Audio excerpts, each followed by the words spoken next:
الحمد للہ وکفا وسلام علی عبادہ الذین اصطفیٰ اما بعد اعوذ باللہ من الشیطان الرجیم بسم اللہ الرحمن الرحیم ولا تحسبن الذین قتلوا فی سبیل اللہ امواتا صدق اللہ العظیم۔ بزرگان محترم اور عزیز دوستو، آج 15 اگست ہے اور صبح سویرے پورے ملک میں آزادی کا جشن منایا گیا۔ پرچم ملک کا لہرایا گیا۔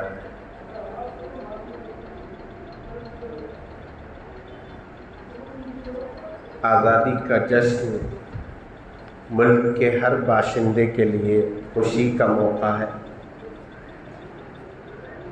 خصوصاً ملک کے مسلمانوں کے لیے تو دوہری خوشی کا موقع ہے، اس لیے کہ آزادی کا جب اعلان ہوا تھا وہ 29 رمضان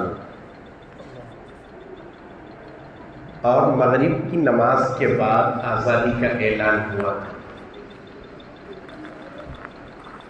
صبح سویرے ہماری عید الفطر، عید کی نماز تھی، تو مسلمان کے لیے تو 2 خوشیاں آزادی کے موقع پر، آزادی کے اعلان کے موقع پر جمع ہوئی تھی۔ ایک خوشی ملک کو انگریزوں کی غلامی سے آزاد کرانے کی، یہاں کے باشندوں کے گلوں میں انگریزوں کی غلامی کا توق نکالنے کی خوشی۔ تو دوسری خوشی عید الفطر کی خوشی۔ اس اعتبار سے ہم سے زیادہ خوشی کون منا سکتا ہے؟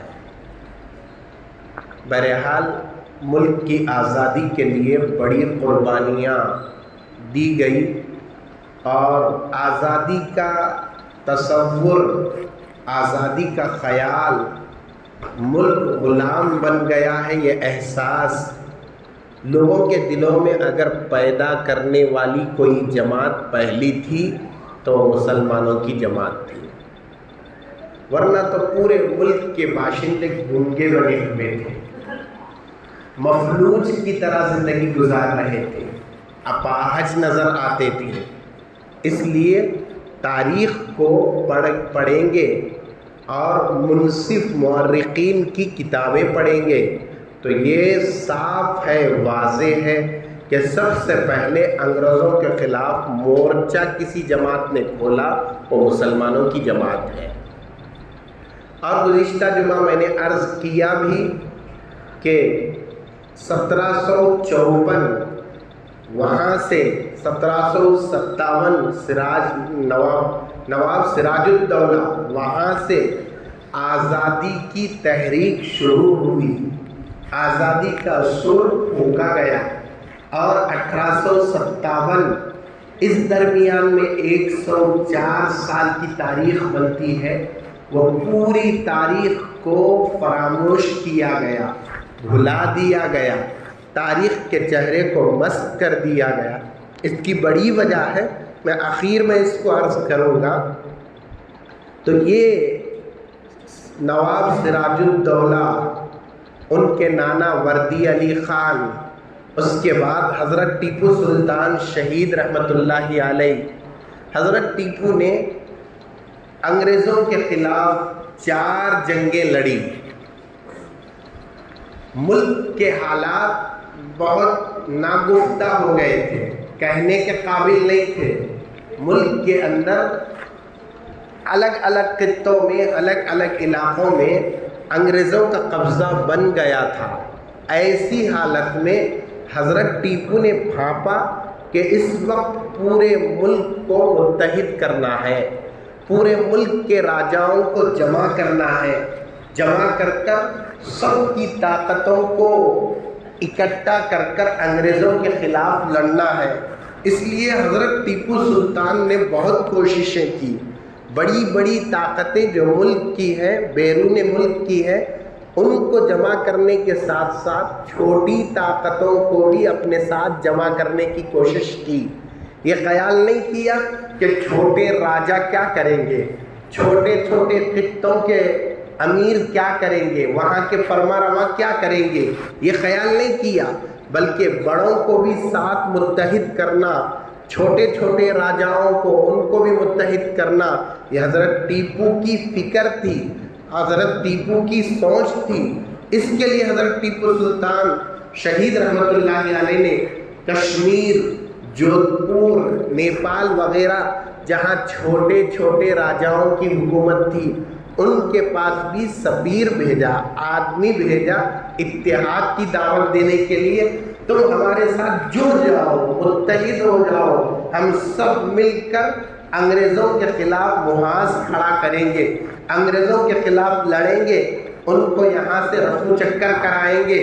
اس کے لیے حضرت ٹیپو نے بڑی جد و جہد کی، بڑی کوشش کی، اور سب کو جمع کرنے کی بڑی فکر تھی، لیکن کیا کریں، یہ چھوٹے چھوٹے راجاؤں کا ارادہ تو تھا حضرت ٹیپو سے ملنے کا، لیکن دو خرابیاں تھیں۔ ایک تو پہلے زمانے کے حساب سے لمبا سفر تھا، کشمیر کہاں، میسور کہاں، جودھپور کہاں، سری رنگا پٹن کہاں، اور نیپال کہاں، میسور کہاں، اس طرح سفر کی لمبائی کی وجہ سے، مسافت زیادہ ہونے کی وجہ سے ایک وجہ، اور دوسری وجہ خود راجا جہاں جہاں حکومت کرتے تھے ان کے اندر مسائل تھے، ان کے آپس میں ان کو اپنی حکومت سنبھالنے میں بڑے اختلافات کا سامنا کرنا پڑتا تھا، خود گھر کے اندر کے اختلافات سلجھے نہیں جا رہے تھے، اور وہاں پر خود اتحاد نہیں تھا۔ جب خود اپنی کرسی لرز رہی تھی، ہل رہی تھی، وہ ٹیپو کے ساتھ کہاں متحد ہو سکتے، جس کی وجہ سے چاہ کر بھی حضرت ٹیپو کے ساتھ اتحاد کا ثبوت نہیں دے سکے۔ ایک اس کے بعد 4 جنگیں حضرت ٹیپو کے انگریزوں کے ساتھ ہوئی۔ 3 جنگوں کے اندر انگریزوں کو یہ لگا کہ ہم ٹیپو کو ہرا نہیں سکتے، شکست دے نہیں سکتے۔ 3 جنگوں کے اندر انگریزوں کے دانت کھٹے کر دیے حضرت ٹیپو نے، لیکن چوتھی جو جنگ لڑی گئی وہ 1799 عیسوی کو 4 مئی کی 4 تاریخ، اس دن اور اس عیسوی میں جب لڑی گئی تو اس کے اندر حضرت ٹیپو کو شکست ہوئی، شہادت نصیب ہوئی۔ اور یہ شکست کیوں ہوئی اور یہ شکست کا منہ دیکھنا کیوں پڑا، اس کی بڑی وجہ انگریز کی طاقت کی زیادتی نہیں تھی، ان کا پاور زیادہ ہونا نہیں تھا، بلکہ اپنے نوالا کھانے والے اور اپنے احسان جن کے اوپر تھا وہ احسان فراموشی کرنے کی وجہ سے اس جنگ کے اندر شکست ہوئی۔ جب چوتھی جنگ شروع ہوئی، حضرت ٹیپو لڑ رہے تھے، اس وقت میں منظر ایسا لگ رہا تھا کہ اب شکست ملے گی، فوج میں بے وفا شامل ہو گئے، دغاباز شامل ہو گئے، جو انہوں نے تدبیر بنائی تھی حضرت ٹیپو انگریزوں سے لڑنے کی، اس تدبیر کا، اس حکمت عملی کا، اس راز کو فاش کر کر پہلے سے انگریزوں کو پتہ دیا گیا تھا، جس کی وجہ سے کوئی حکمت عملی کارگر نہیں ہوئی، اچھی ثابت نہیں ہوئی، کامیابی حاصل نہیں ہو سکی۔ میر صادق جو حضرت ٹیپو کا قریبی تھا، بڑے عہدے پر فائز تھا، اس نے منافقانہ حرکت چلی۔ حضرت ٹیپو جب شہر سے باہر لڑ رہے تھے، اس وقت شکست جیسا نظر آنے لگا تو ٹیپو چاہتے تھے دیوڑی کے اندر محل میں آئے، پھر تازہ دم ہو کر حکمت عملی کے ساتھ لڑے۔ اس کے لیے باہر گئے تھے، اندر آنا چاہتے تھے۔ کوئی دشمن انگریز کا چیلا، انگریز کا کوئی سپاہی، انگریز کا کوئی سپہ سالار نے اس ڈیوڑی کا دروازہ بند نہیں کیا۔ ٹیپو کو آتے ہوئے دیکھ کر یہ قریبی رہنے والے میر صادق نے اس ڈیوڑی کا دروازہ بند کر دیا۔ کتنا دلخراش منظر ہوگا، ہماری ایک چائے پینے والا ہمارے خلاف ایک طنز کا جملہ بول کر جائے، یا ہمارے ذہن کے خلاف کوئی جملہ بولے، دل کے اندر درد ہوتا ہے، زخم محسوس ہوتا ہے۔ جس کو وزیر اعظم جیسا عہدہ، جس کو سب سے بڑا میسور کی ریاست کا عہدہ جس کو دیا گیا، وہی دغاباز نکلا کہ جس نے زندگی بھر ٹیپو کا نوالا کھانا کھایا، وہی ٹیپو کو آتے ہوئے دیکھ کر دروازہ بند کرتا ہے۔ دروازہ بند کر کر یہ بھاگ رہا تھا۔ اللہ ظالموں کو، مجرموں کو ظلم ایسا بھیانک اور ایسا نحوست بھرا عمل ہے، اللہ فوراً نقدی اس کا عذاب دیتے ہیں۔ دوسرے چیزوں کے اندر مہلت ہو سکتی ہے، ظلم میں مہلت نہیں ہے۔ اس نے ڈیوڑی کا دروازہ بند کیا، ٹیپو کو اندر داخل ہونے نہیں دیا۔ اسی وقت ایک سپاہی فوجی، احمد خان جس کا نام تھا، اس نے دیکھا کہ یہ ٹیپو کو اندر آنے نہیں دے رہا ہے، خود بھاگ کر جا رہا ہے، تو اس کی غیرت جاگی، جذبہ اس کے اندر ابھرا، اور اس نے کہا کہ ٹیپو کو انگریزوں کے حوالے کر موت کا لقمہ بنا کر اپنے بادشاہ کو تو کہاں بھاگ رہا ہے، تلوار کا ایک وار کر اس احمد خان نے میر صادق کی گردن کو جدا کر دیا۔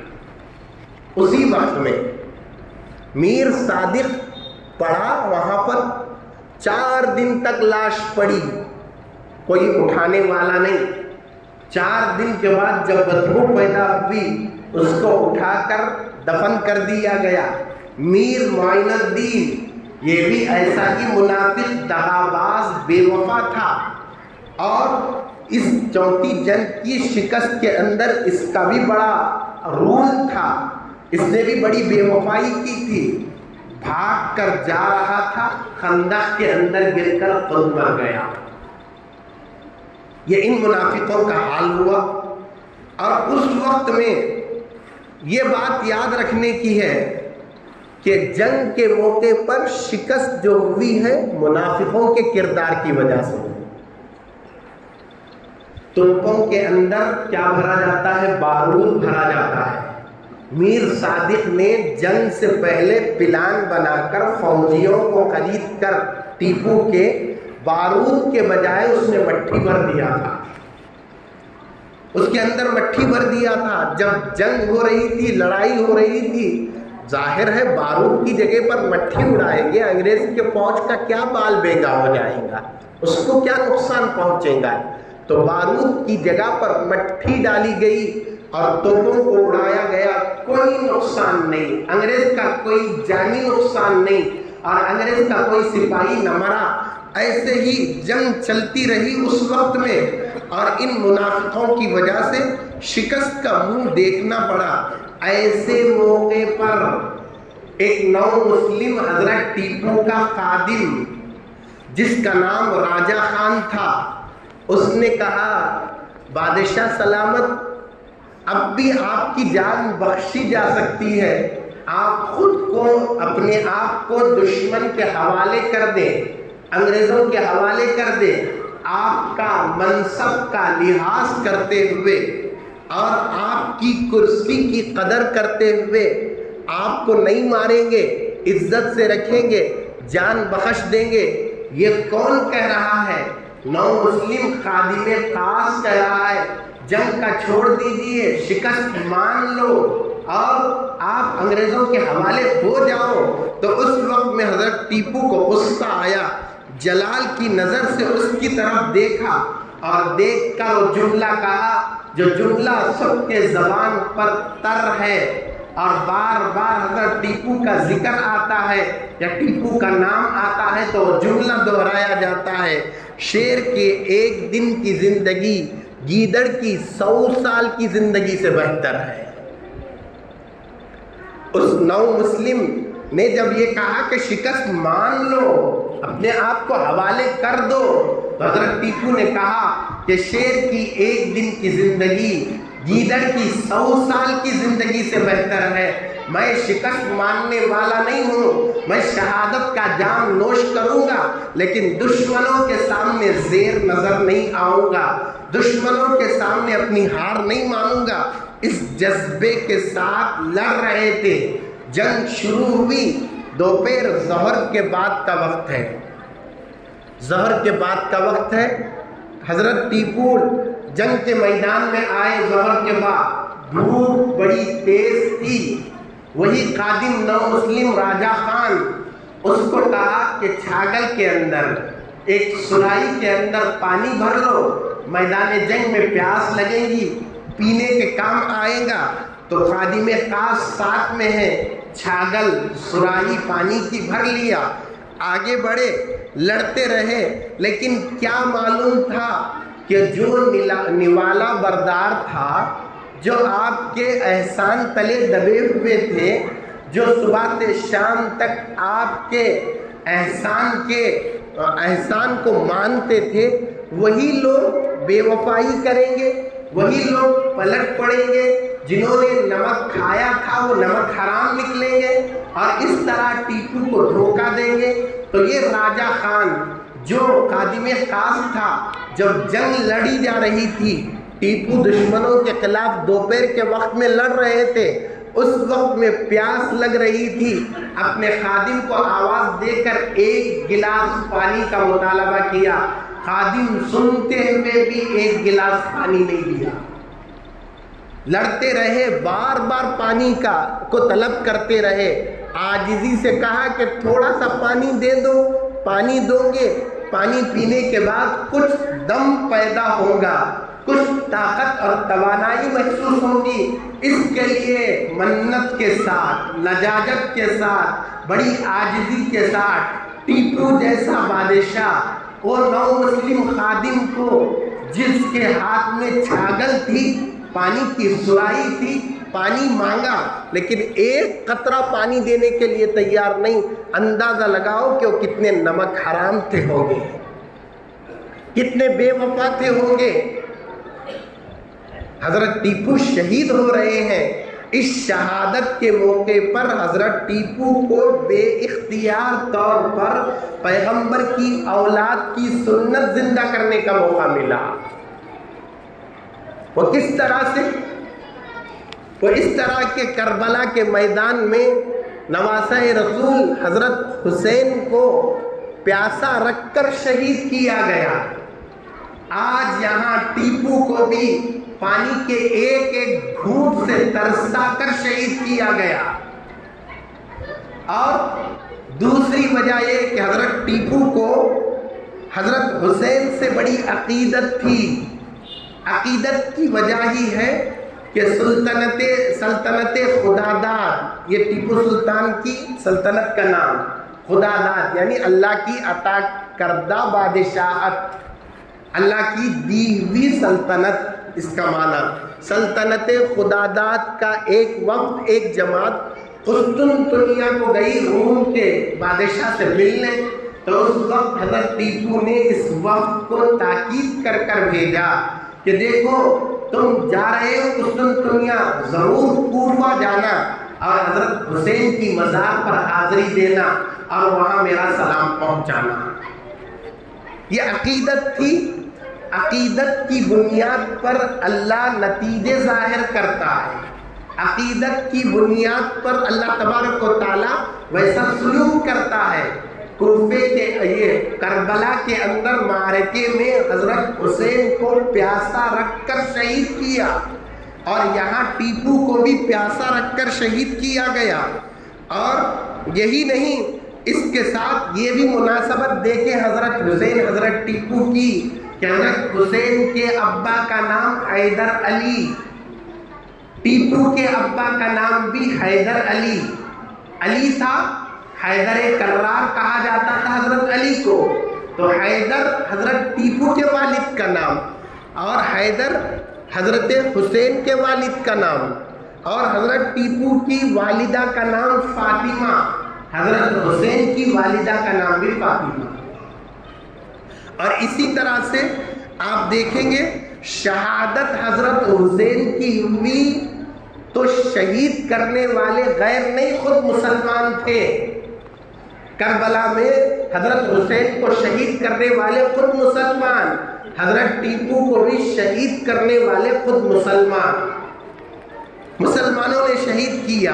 اور تیسری مناسبت یہ ہے کہ حضرت ٹیپو حضرت حسین کو عین شہادت کے وقت پیاسا رکھ کر شہید کیا گیا، پانی نہیں دیا گیا۔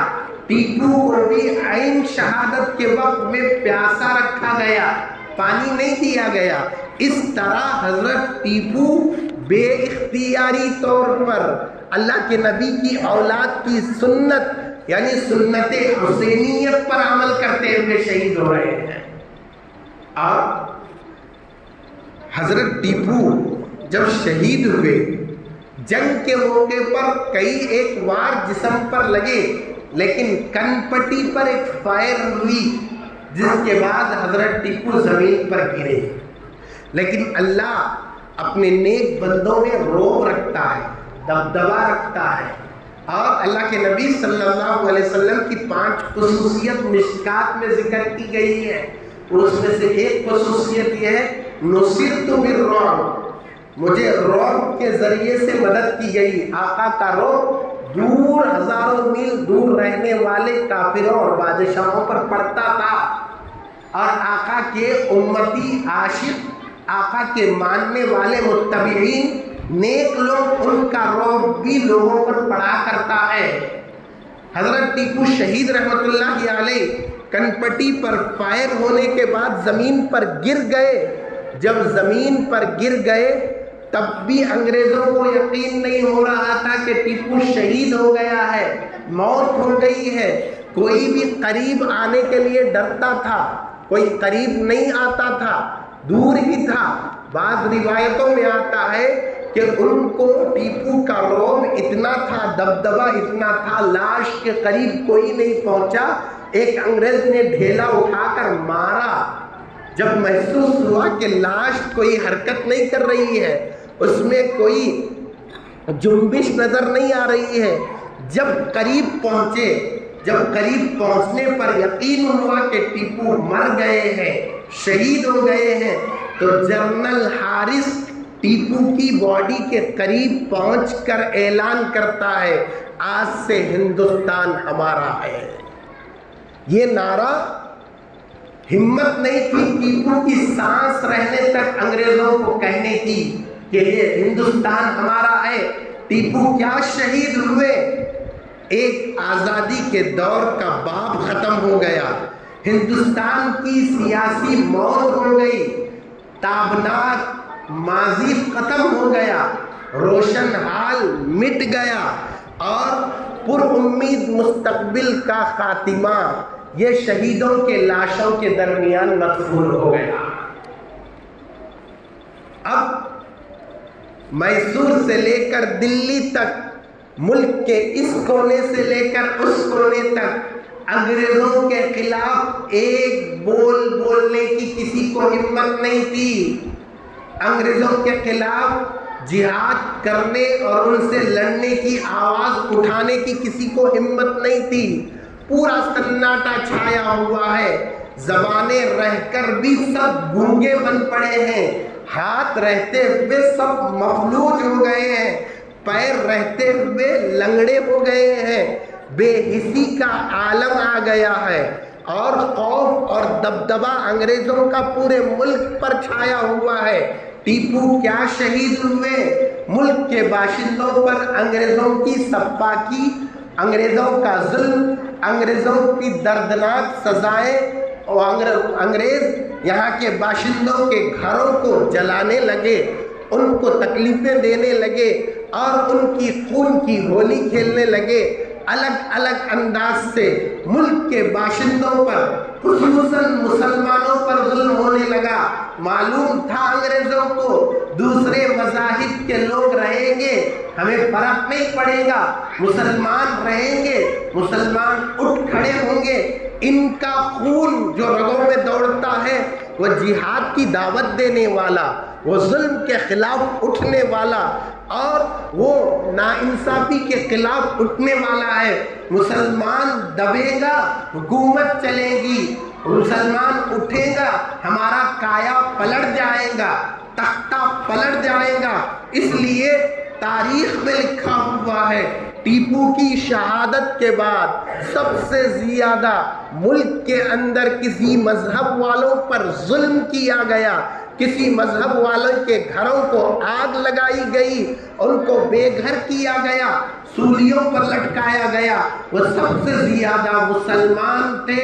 انگریز کو تکلیف تھی، انگریز کو اندیشہ تھا، خطرہ تھا تو مسلمانوں سے تھا۔ اور پورے گونگے ہیں، کوئی آواز اٹھانے والا نہیں ہے۔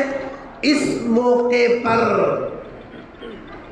1803 عیسوی میں خدا ترس وقت کا ولی، متقی، پارسا انسان جس نے آواز اٹھائی وہ حضرت شاہ ولی اللہ محدث دہلوی رحمۃ اللہ علیہ۔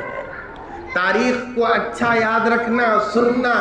افسوس اس بات پر ہے، میں نے گزشتہ جمعہ آخر میں کہا ہمیں کوئی تاریخ یاد نہیں، نہ ہماری نسل کو یاد ہے، نہ کوئی اسکول تاریخ کو بتاتا ہے۔ ہم تو بناوٹی تاریخ، 4-5 شہیدوں کے نام جو فوٹو لگا کر جھنڈا کھینچا جاتا ہے وہی معلوم ہے، اس کے علاوہ اتنی لمبی داستان، خون سے بھری ہوئی اتنی بڑی تاریخ کوئی نہیں بتاتا، کبھی کوئی ذکر نہیں کرتا۔ ایک وقت ٹیپو کی فوٹو کے ساتھ ٹیپو کی تاریخ ہر اسکول کے نصاب میں داخل تھی، آج سب کو نکالا گیا۔ کل تک وہ ملک کا باوفا بادشاہ کہلاتا تھا، آج اس کو دہشت گرد اور ظالم کے روپ میں پیش کیا جا رہا ہے، جس نے ملک کے خاطر اگر وہ چاہتا اپنی جان عزیز ہوتی، سمجھوتا انگریزوں سے کر کر اپنے اقتدار کی کرسی بچا سکتا تھا، اپنی دولت بچا سکتا تھا، لیکن اس نے اقتدار کو نہیں دیکھا، منصب کو نہیں دیکھا، اپنے ریاست کو نہیں دیکھا، اولاد کی جان کو نہیں دیکھا، اپنی جان خدا کے حوالے کر دیا۔ یہ ملک باقی رہے، ملک باقی رہے گا، ملک کے باشندے باقی رہیں گے، اس کے لیے لڑتے لڑتے جان دے دی، لیکن غلامی کی زنجیر اپنے پیر میں آنے نہیں دیا۔ 1803 عیسوی میں شاہ محدث دہلوی رحمۃ اللہ علیہ نے اعلان کر دیا، ٹیپو کی شہادت کے بعد اعلان کیا کہ ہندوستان کے رہنے والوں سن لو، تم پر جہاد فرض ہو گیا ہے۔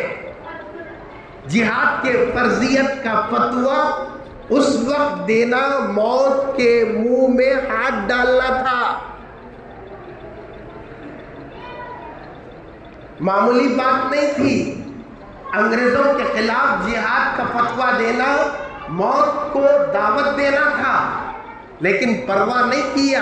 شاہ محدث دہلوی رحمۃ اللہ علیہ کے فرزند اور بیٹے شاہ عبدالعزیز دہلوی رحمۃ اللہ علیہ نے، اور انہوں نے اعلان کیا کہ اب سے انگریزوں سے جہاد کرنا فرض ہو گیا ہے۔ شاہ عبدالعزیز دہلوی رحمۃ اللہ علیہ کا فتویٰ جب اٹھا اور وہ اعلان ہوا تو اس موقع پر قرآن و حدیث درس و تدریس دینے والے علماء اپنے مسند کو چھوڑ کر خانقاہوں کے اندر اللہ اللہ کی ضربیں لگا کر اسلام کی شمع روشن کرنے والے لوگ، وہ خانقاہوں کے اندر اصلاح کا کام کرنے والے مصلح لوگ اپنی خانقاہ کو چھوڑ کر اور قرآن و حدیث پڑھانے والے مدرسوں کے اساتذہ علماء خانقاہوں کے اندر اللہ اللہ کرنے والے مصلح لوگ وہ تمام کے تمام اپنے اپنے منصبوں کو چھوڑ کر اس فتوے کی برق رفتاری اتنی تھی، اس فتوے کی تیزی اتنی تھی، تھوڑے ہی دنوں میں پورے ملک میں یہ فتویٰ پھیل گیا، سب علماء آگے آ گئے۔ شاہ عبدالعزیز دہلوی رحمۃ اللہ علیہ کا فتویٰ تھا، یہ شاہ ولی اللہ محدث کے فرزند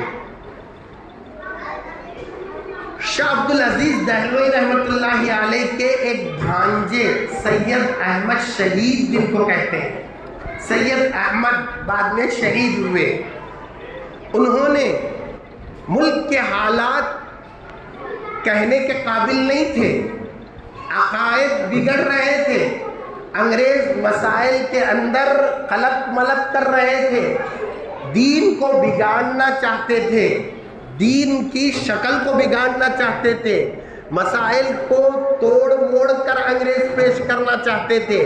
ایسے وقت میں شاہ عبدالعزیز دہلوی رحمۃ اللہ علیہ کے بھانجے سید احمد شہید کو حضرت شاہ عبدالعزیز نے کہا ملک کا دورہ کرو۔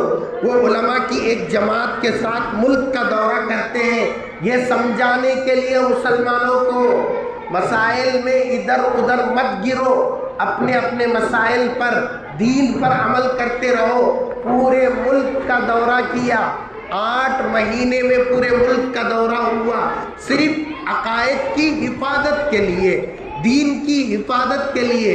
انگریز جو دین کو بگاڑنا چاہتا تھا، مسلمانوں کے ایمان پر ڈاکہ ڈالنا چاہتا تھا، ان کے ڈاکے سے محفوظ رکھنے کے لیے، چوکنا رکھنے کے لیے 8 مہینے کا دورہ کیا۔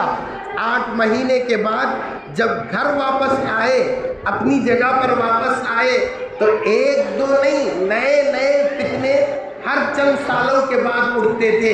اس کے بعد انگریزوں نے اس زمانے میں یہ فتنہ اٹھایا، دیکھو راستہ امن والا نہیں ہے، اطمینان والا نہیں ہے، یہ تمہارے اوپر حج فرض نہیں ہے۔ انگریزوں نے یہ اعلان کیا کہ مسلمان اس سال حج کو نہیں جائیں گے۔ کیسے شریعت سے ہٹانا چاہتے تھے، کیسے دین سے بیزار کرنا چاہتے تھے، دین کے اندر لاپرواہی پیدا کرنا چاہتے تھے، مذہبی شعار سے مسلمانوں کو دور کرنا چاہتے تھے۔ یہ اندازہ لگائیے، انگریزوں نے اس دور میں 1805 عیسوی میں یہ اعلان کیا اس سال حج فرض نہیں ہے۔ حج کے فرض ہونے کے لیے راستہ اطمینان بخش ہونا، پرامن ہونا، اس لیے راستہ پرامن نہیں ہے، خطرات ہیں، اس لیے حج کو نہیں جائیں گے۔ اس وقت شاہ عبدالعزیز نے وہی اپنے بھانجے سید احمد شہید کو اور اس طرح سے مولانا اسماعیل شہید کو پورے ملک کا دورہ کرایا کہ نہیں حج فرض ہے برابر۔ اس وقت ملک کے اندر حج کو جانے کے لیے کوئی تیار نہیں تھے، یہی اکابر، یہی بڑے آگے نکلے اور نکل کر 4 افراد رائے بریلی، سید شہید احمد شہید رائے بریلی کے، رائے بریلی سے کلکتہ جہاز، سمندری جہاز کے لیے 4 افراد حج کے لیے نکل رہے ہیں۔ نکلے اپنی جگہ سے کلکتہ پہنچنے تک ان کی ترغیب پر، ان کی اہمیت دلانے پر 1100 افراد تیار ہوئے حج کے لیے۔ یہ ہمارے آباء و اجداد کی تاریخ ہے، یہ تاریخ کا وہ حصہ ہے جو ملک کی آزادی کے سنہرے ابواب میں سے ایک اہم باب ہے، یہ کوئی الگ نہیں ہے۔ 1100 افراد کو لے کر جب انگریز چاہتا تھا مسلمان حج کو نہ جائے، 1100 افراد کو تیار کر کر ان اکابر کی قیادت میں حج کو گئے، پونے 2 سال کے بعد واپس آئے، اس لیے کہ جہاز کا سفر تو نہیں تھا، ہوائی جہاز کا، سمندری جہاز، پھر جانا آنا، قیام وغیرہ، اس وقت کے اعتبار سے بڑا لمبا وقت لگا۔ اس لمبے وقت کے بعد پونے 2 سال کے بعد جب واپس آئے، آنے کے بعد اپنے گھر میں رائے بریلی حج سے پہنچے، اپنے شیخ، اپنے مربی، اپنے مرشد کو ملنے کے لیے، شاہ عبدالعزیز دہلوی کو ملنے کے لیے رائے بریلی سے دلی آ رہے تھے، راستے میں خبر پہنچی کہ شاہ عبدالعزیز دہلوی کا انتقال ہو گیا۔ اب جو لوگوں کے دلوں میں جہاد کو اجاگر کرنے والا، انگریزوں کے خلاف ملک کی محبت کا سور پھونکنے والا، انگریزوں کے خلاف لڑنے کے لیے فتویٰ دینے والا قائد بھی ہے، استاد بھی ہے، ماموں بھی ہے، مرشد بھی ہے، جب اس کا انتقال ہو گیا، اب یہ سید احمد شہید اور دیگر، تقویت الایمان ایک کتاب ہے، مطالعہ کرنے والوں کو معلوم ہوگا، جب یہ حج کا فتنہ جب اٹھا تھا اس وقت مولانا اسماعیل شہید رحمت اللہ علیہ نے یہ تقویت الایمان کتاب لکھی تھی۔ اس عنوان کے تحت، ان حالات کے تحت وہ کتاب لکھی گئی ہے۔ تو بہرحال جب انتقال ہو گیا تو ان کے پیروں میں تھوڑا سا لرزہ آ گیا، اب ہمارے مصلح نہ رہے، ہمارے مرشد نہیں رہے، سپہ سالار قافلہ نہیں رہے، تو اب ہم اس تحریک کو کیا کریں گے؟ پیچھے پیر ہٹ رہے تھے۔ سید احمد شہید نے کہا کہ نہیں، اپنے مرشد کی تحریک کو آگے بڑھائیں گے اور لڑیں گے۔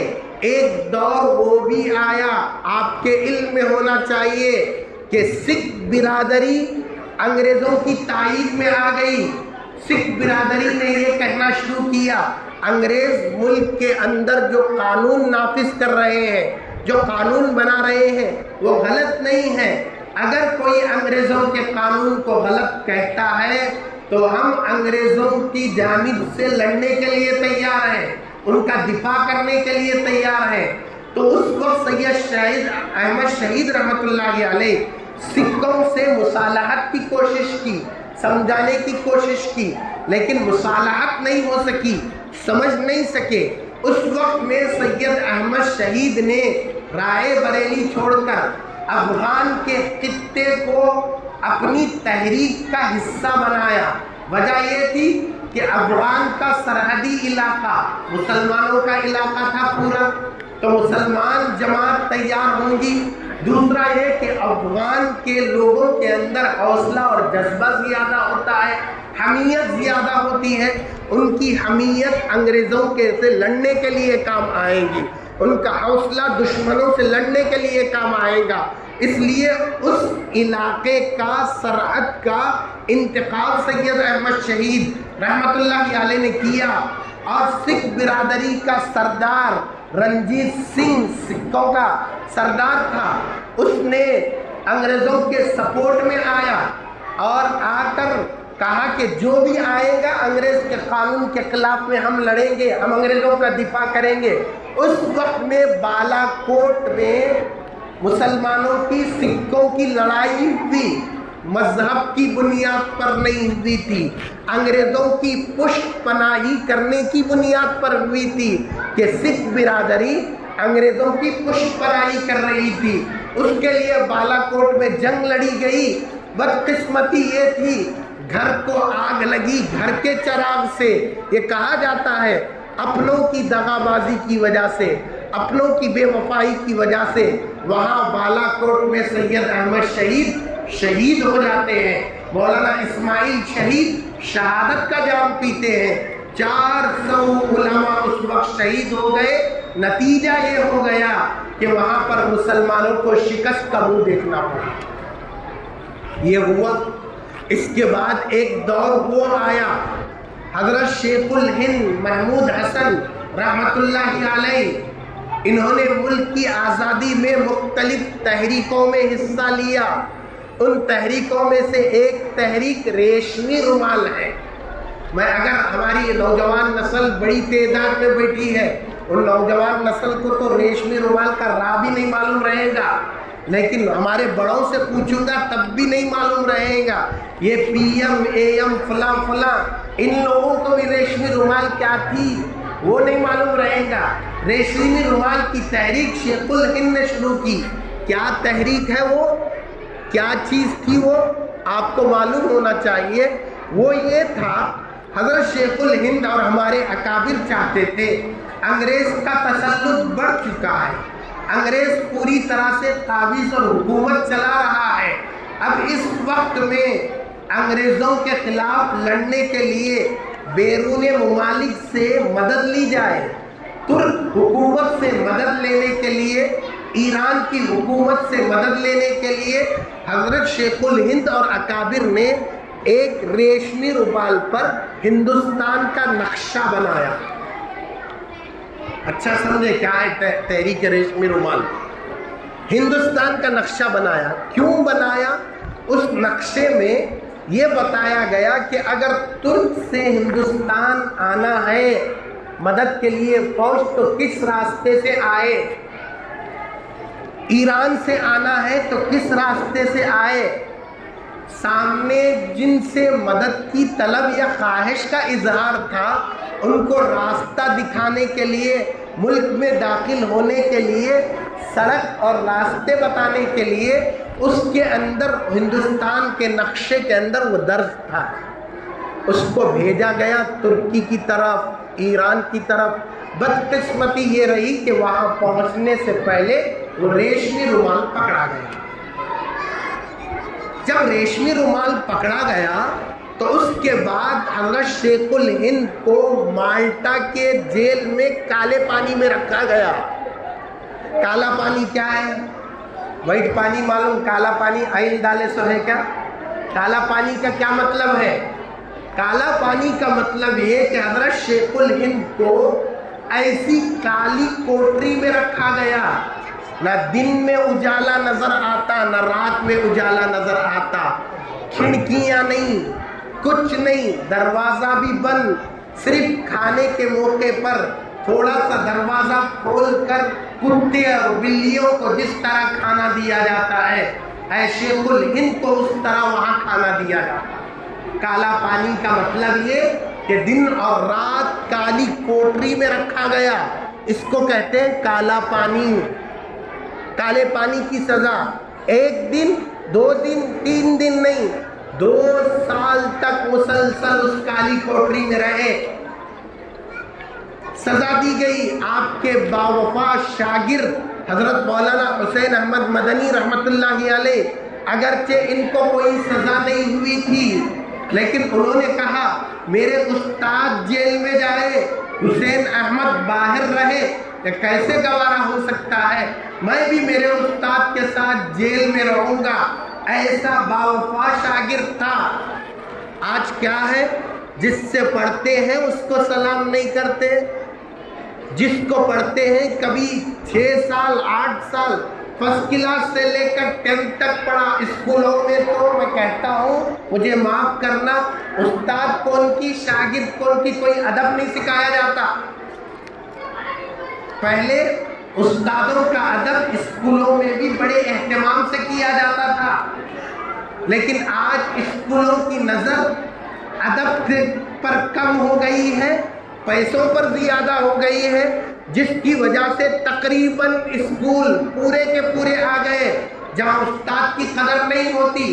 پہلی کلاس سے 10th تک پڑھنے والے بچے سے پوچھو، 10 سال ایک ماسٹر، ایک ٹیچر، ایک استاد سے پڑھا، ان 10 سالوں میں کبھی اپنے استاد کے لیے کوئی خدمت کا موقع آیا تو خدمت کیا کیا؟ پوچھو، نہیں، یہ سکھایا ہی نہیں جاتا، یہ بتایا ہی نہیں جاتا۔ ہمارے بچوں کو بچپن سے بڑوں کی خدمت کا سلیقہ بتائیں، سکھائیں۔ جو بچپن میں ہم گھر میں سکھاتے ہیں وہ بڑے ہو کر کرنے والے بنتے ہیں۔ اس لیے آج کل اسکولوں کے اندر ادب کی کمی ہے۔ اسکول کے ذمہ داروں کو چاہیے کہ وہ ادب سکھائیں، بچوں کو بھی چاہیے کہ وہ یہ نہ سمجھے ہمیں 25,000 دے رہی کہیں کو ڈرنا، ہمیں 30,000 سالانہ دے رہی ان کو کہیں کو ڈرنا۔ یہ پیسے کو الگ رکھو، وہ تمہیں سکھانے والا استاد ہے۔ ہمارے حضرت کہا کرتے تھے استاد کے ادب کے بارے میں کہ استاد کا ادب کرو اگرچہ وہ غیر مسلم ہو۔ ایک واقعہ سناتے تھے، میل وشارم تمل ناڈو میں ایک مشہور قصبہ ہے اور مشہور تعلقہ شاید ہوگا، بڑا ہے، اس میں ایک غیر مسلم ٹیچر استاد کو سزا دینے کے بعد وہ استاد بچے کو سزا دینے کے بعد غیر مسلم، اس بچے نے استاد کے گائے کی دم کٹ کر دی، نتیجہ یہ ہوا استاد کو تکلیف ہوئی تو اس بچے کی آنکھیں چلے گئی۔ یہ بارہا ہمارے استاد بیان کرتے تھے، یہ ہم سکھانا ہے۔ تو بہرحال حسین احمد مدنی رحمۃ اللہ علیہ جیل میں ساتھ میں ہیں۔ حضرت حسین احمد مدنی فرماتے ہیں، کوئی بڑے اوپر ہے تو بچوں کو خاموش کرو نا، ایک 5 منٹ خاموش ہو جاؤ۔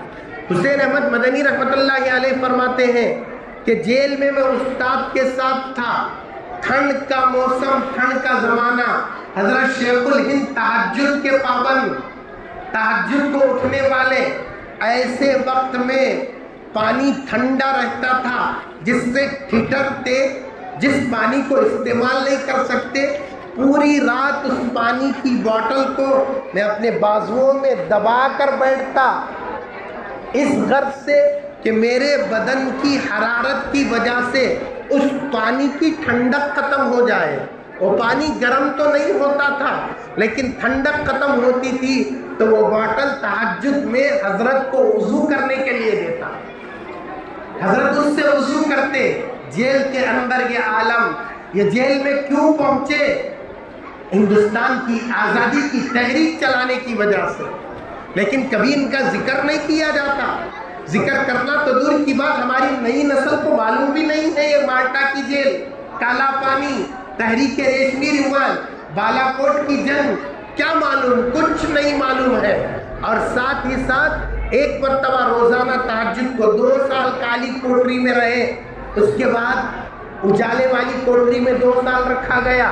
اس موقع پر حضرت شیخ الہند تہجد کو اٹھے، وضو کر رہے تھے، ایک کالا ناگ سانپ، انگریزوں نے کالا ناگ چھوڑ دیا وہاں پر روم میں، اس کوٹری میں، تاکہ وہ ڈھسے، شیخ الہند ختم ہو۔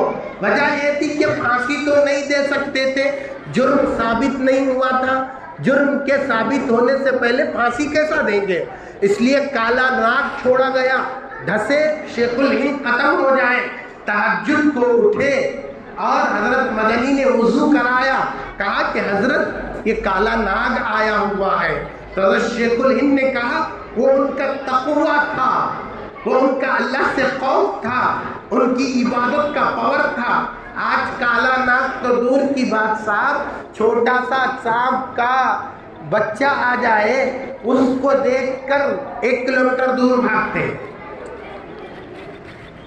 وہ کالے پانی اس روم کے اندر 2 سال کے بعد جو دوسرے روم میں لایا گیا، جب کالا ناگ آیا، حضرت مدنی نے کہا کہ حضرت سانپ چھوڑا گیا ہے، سانپ آیا ہے۔ تو اس پر حضرت شیخ الہند نے کہا دیکھو وہ بھی اللہ کی مخلوق ہے، ہم بھی اللہ کی مخلوق ہے، ہم اپنا کام کریں گے، وہ اس کا کام کریں گی، چلو تہجد پڑھیں گے۔ تہجد پڑھے، تہجد کے بعد لا الہ الا اللہ کی ضرب لگائی، الا اللہ الا اللہ، لا الہ الا اللہ کا ورد زور سے تسبیح کرنے لگے۔ تو لا الہ الا اللہ کی ضرب پر جب حضرت شیخ الہند لا الہ الا اللہ کہہ کر گردن مارتے، وہ سانپ بھی زمین پر گردن مارتا۔ اس کے بعد وہ وہاں سے چلا گیا۔ تو یہ ہمارے اکابر کی قربانیاں، یہ ہمارے اکابر کے دیش کی آزادی کے لیے، ملک کی آزادی کے لیے جانوں کو قربان کرنا۔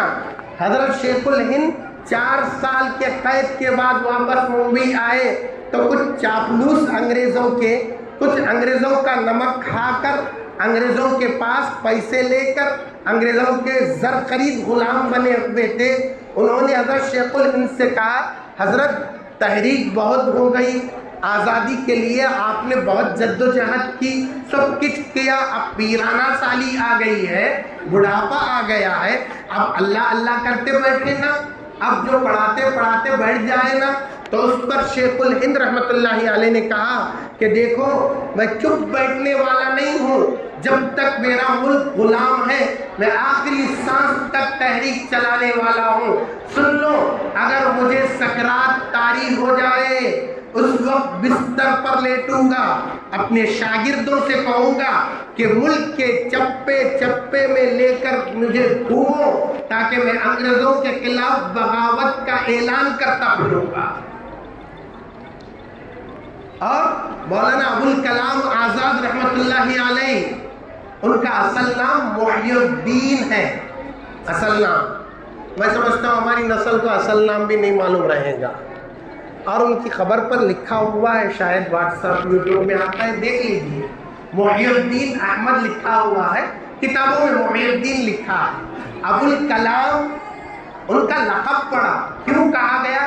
ابوالکلام کے معنی کلام کا باپ، اس لیے کہ حضرت مولانا ابوالکلام آزاد کو عربی میں، فارسی میں، اردو میں، انگریزی میں بڑی مہارت تھی، جس کی وجہ سے ان کو ابوالکلام، کلام کا باپ کہا جاتا ہے. مولانا ابوالکلام آزاد کو احمد نگر مہاراشٹر کی جیل میں رکھا گیا. جیل میں کسی کو خط لکھنے کی اجازت نہیں تھی. حضرت مولانا ابوالکلام آزاد جیل میں جو خطوط لکھتے اس کی ایک کتاب بنی ہوئی ہے، اس کا نام ہے غبار خاطر.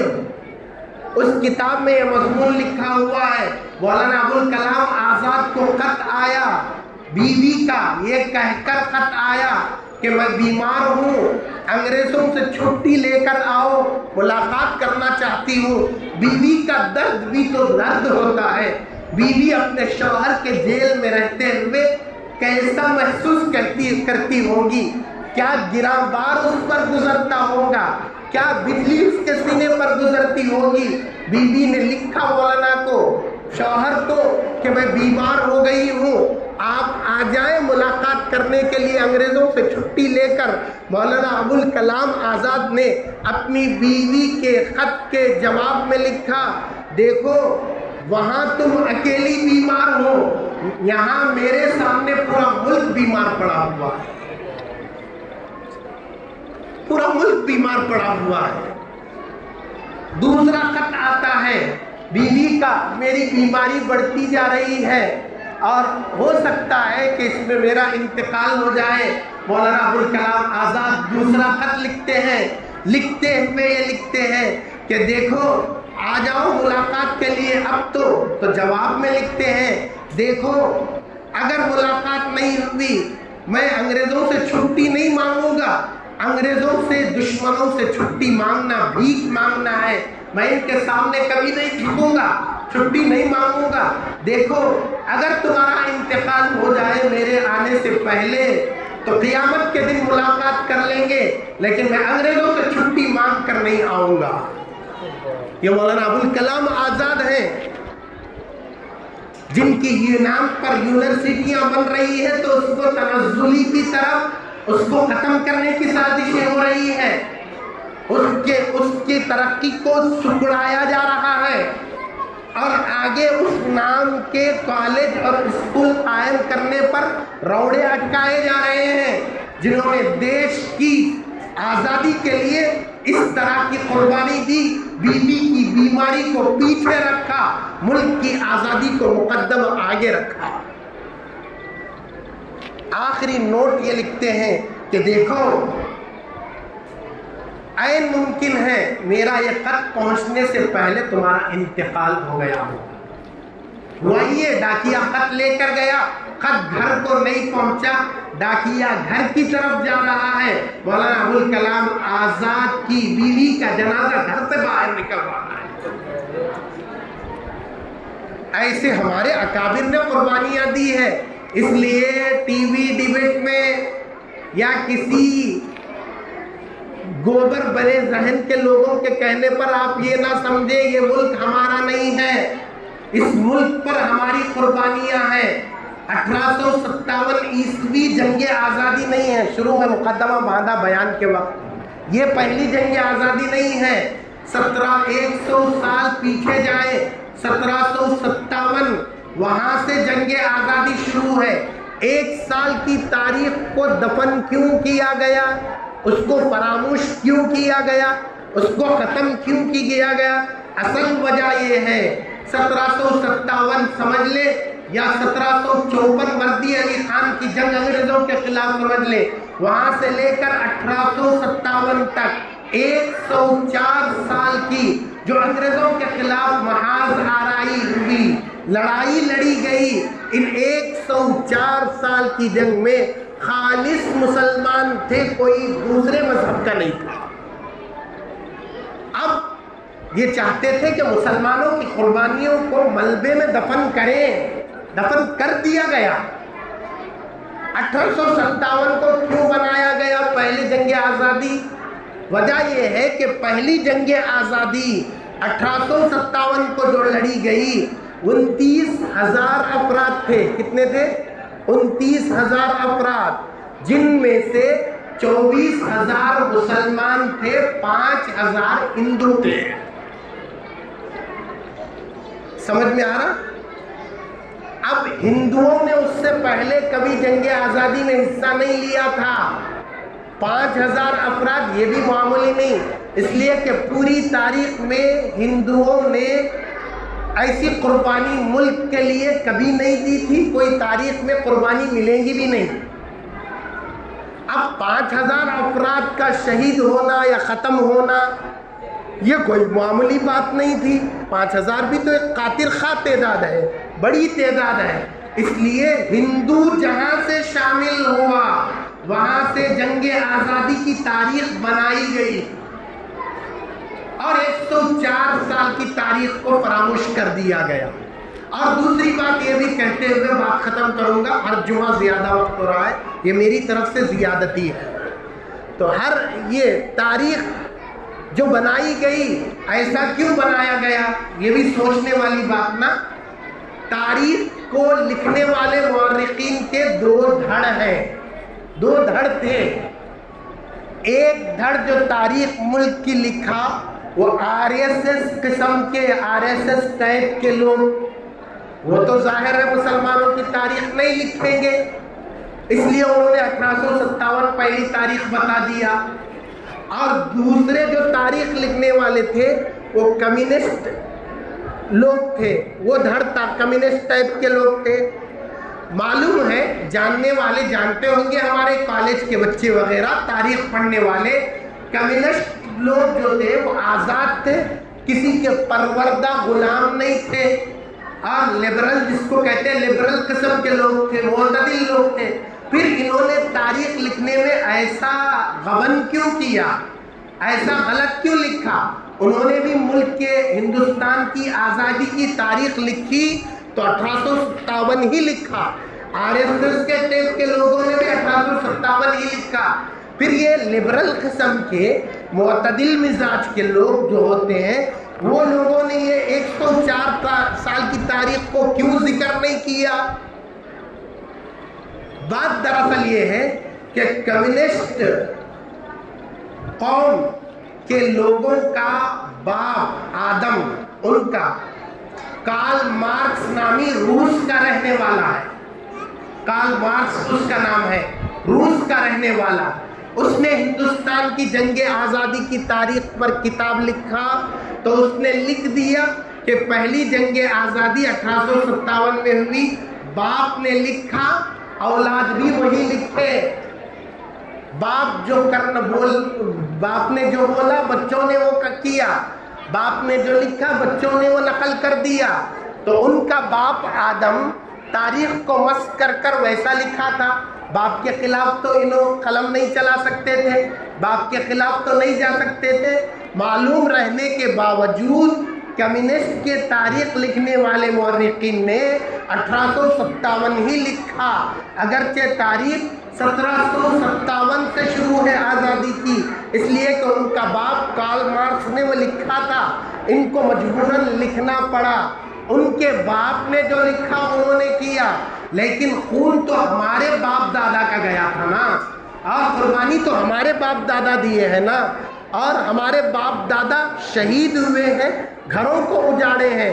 اس تاریخ کو یاد رکھنا اس تاریخ کی آواز بلندی کے ساتھ اٹھانا یہ ہماری ذمہ داری تھی۔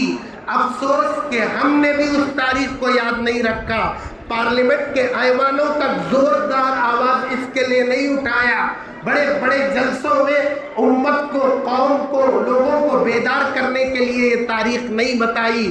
اس لیے تاریخ کو جاننا بہت ضروری ہے۔ ایک لمبی فہرست علماء کی، ایک لمبی فہرست مسلمانوں کی، جنگ آزادی میں حصہ لینے والوں کی ہے۔